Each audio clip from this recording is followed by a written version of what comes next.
As I had mentioned to you previously, I'm very happy to introduce our guest speaker for today. I'm going to just do it briefly because I know Seth is going to talk about his background. Sure. He is an FAU graduate and another one of the many success stories out of the College of Business.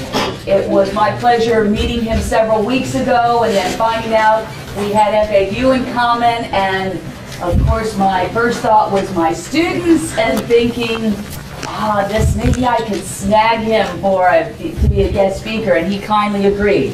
So pleasure. Please give him your attention. Let's put the cell phones away, close the laptops, and without any further ado, let's give a warm welcome to Seth Rand. Thank you very much. Thank you for that warm introduction. Good morning, everybody. My name is Seth Rand. As your professor mentioned, I am a graduate of FAU in 2004. First, I was up in New York for my first year, taking courses and kind of getting my feet wet in a couple large businesses up in New York. I came down here to FAU, loved it, fell in love with South Florida, and jumped around from quite a few different businesses, just learning what I could out of them, soaking up that knowledge, and preparing for my longer-term career. Everything from when I first got here, and I love basketball, so when was the night manager at your FAU Athletic Center, then became the cash manager at Movico Theaters here in Boca. Learned a lot about accounting, bookkeeping, and finance. Went to the Boca Raton Resort and Club out east, and was a supervisor over there.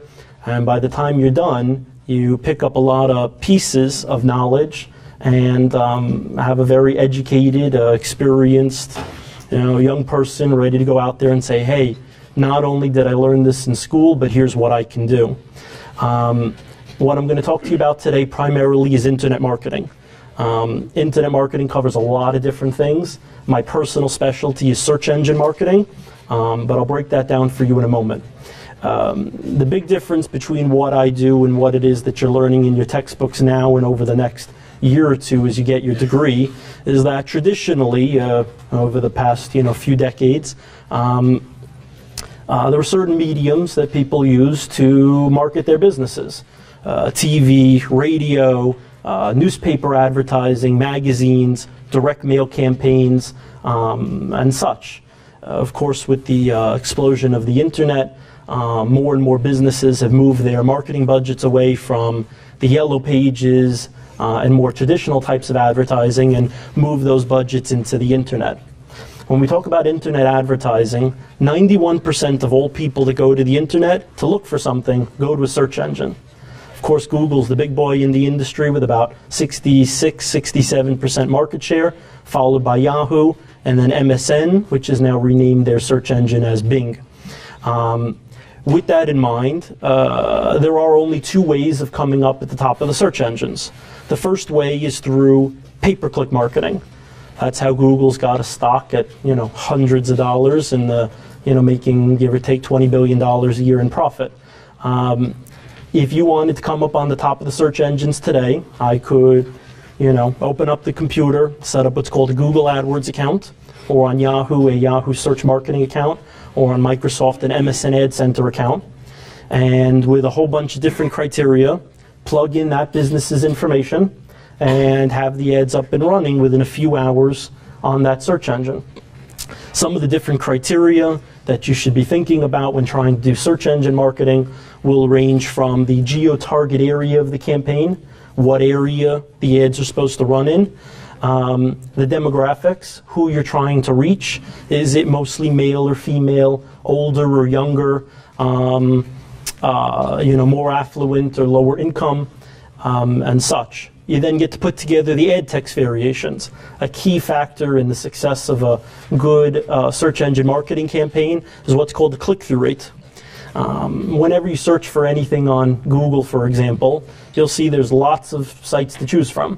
It's going to usually be 3 sponsored links coming up at the top of the page, and then 6 or 7 going down the right-hand side, as well as the 10 organic search engine rankings on the page. So give or take 20 choices to choose from. if nobody clicks on your site, no matter whether you're there all day, every day for every keyword, you don't get any traffic to that website. So having a good ad text variation that's using the target keywords in it and has a strong call to action, whether it be free quote, free estimate, discounts, free shipping, whatever the call to action may be, is crucial in order to have a successful campaign.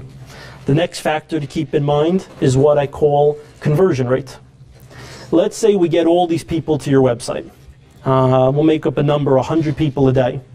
And let's just pretend that whatever marketing you did, TV, radio, print, or web advertising, let's just say that it cost $1 per person to come to your website. With that in mind, let's say that website A has a 5% conversion rate. 5% of the people that go to that website turn into a conversion. Conversion could be a lead, a sale, a sign up, some type of trackable action. At $1 per click, at a 5% conversion rate, it's costing $20 per conversion. Now let's take site B, for example. Has the exact same marketing campaign. Same target keywords, same ad text variations, same click-through rate, still cost $1 per click, but let's just say that it only has a 2% conversion rate. It's now costing you $50 per conversion. That's a dramatic difference. If you had a $1,000 month budget, you would have, with the first example, 50 conversions at $20 a conversion, and in the second example, 20 conversions at $50 a conversion. 2.5 times as many leads and considerably less cost per conversion. So with that in mind, these are all key factors to look at before actually spending your money or your client's money when doing internet marketing for their business. The other main factor to keep in mind is the search engine optimization. As opposed to paying Google, Yahoo, and Microsoft per click to come up on the top of their search engines and making them richer and richer, there are also what's called the natural search engine results. Google in particular, and now Microsoft with its new search engine Bing, have very specific algorithms that determine what sites come up for what keywords. So for example, if we were to pull up Google today, type in custom website design, at any computer anywhere in the world, my company will come up number 1. It's been that way all day, every day for about 2.5 years. I don't pay Google a penny to be there. How do we accomplish that? I'll take you through, of course, we've got limited time. I'll take you through just a few bullet points, and of course, I'd be happy to discuss it further with you at a later time. First off, I try to break it down into 2 main areas, what I call on-site optimization and off-site optimization.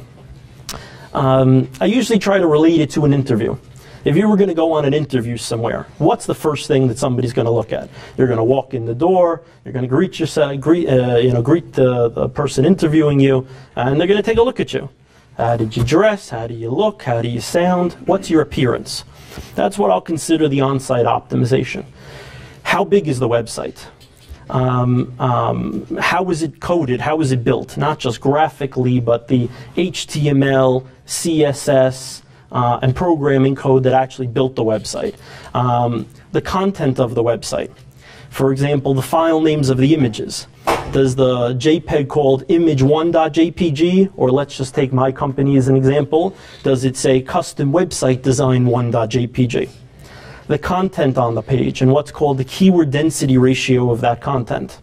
So for example, Icon Website Design is a custom website design and search engine marketing firm with over 400 clients around the country? Or does it just talk about a lot of fluff words? Is a beautiful, fantastic, wonderful, experienced, blah, blah, blah, blah, blah.